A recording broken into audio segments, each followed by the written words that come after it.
My name's Jim Knopik, and I've lived on this farm since I was a year old. So I've been here for 76 years, and got pretty attached to it. Jim Knopik and his family have farmed this land in Nance County, Nebraska for 4 generations. Today, Jim raises grass-fed cattle on 2,500 acres above the Loup River Valley. This is what a family farm looks like. For most of his life, Jim farmed the way the system was set up: fertilizer and chemicals. That's what the industry pushed. Then he started asking questions, and 26 years ago, he decided to try something different. And at that time, we were conventional farmers, and we was using fertilizer and chemicals and that kind of stuff. When you get to thinking about it, we just quit it all.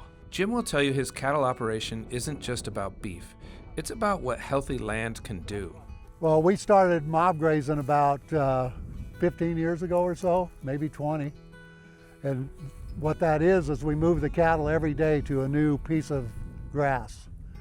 And what that's been doing is improving the soil, because if you look at what we have here, we got all this cover on the ground, all this residue, and the wind can blow 40, 50 mile an hour in the sunshine, but it's not taking any moisture out of the ground. Yeah, we raise cattle, but the key to raising good cattle is producing more grass. We're probably producing 2.5 to 3 times the amount of grass as conventional pastures are, where they just continually graze it.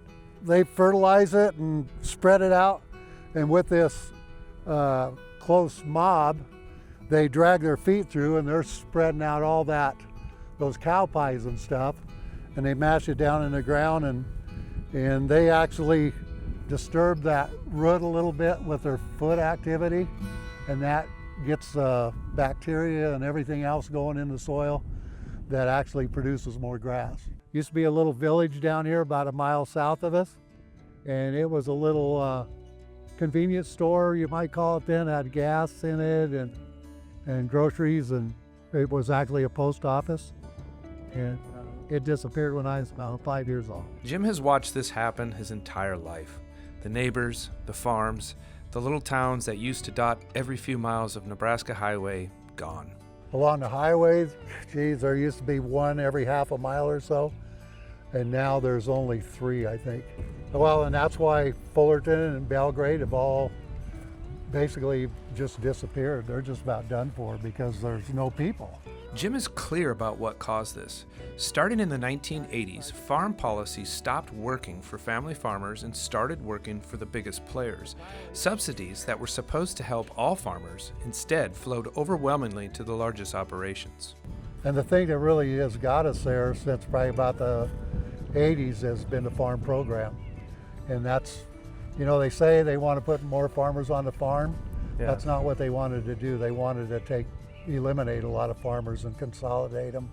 And I'm sure that was a plan, because they're not changing it, and it's right there in front of them that we're losing all these farmers. Well, what's the problem? Yeah. They hand out these subsidies, and the big are just utilizing to buy more land. And the family farms and ranches are definitely struggling. Yep. But who benefits from the cheap price of corn and everything? It's the monopolies who own all the livestock, all the hogs. They're feeding cheap grain. Yeah. So they're getting the benefit of the subsidies. But all you got to do is look at all the lobbyists and who they're lobbying for, and that's what's kind of been happening. Like Jim himself, his grandson Kyle grew up on this land. But for any young person in Nebraska without that foundation, starting a farm today is nearly impossible.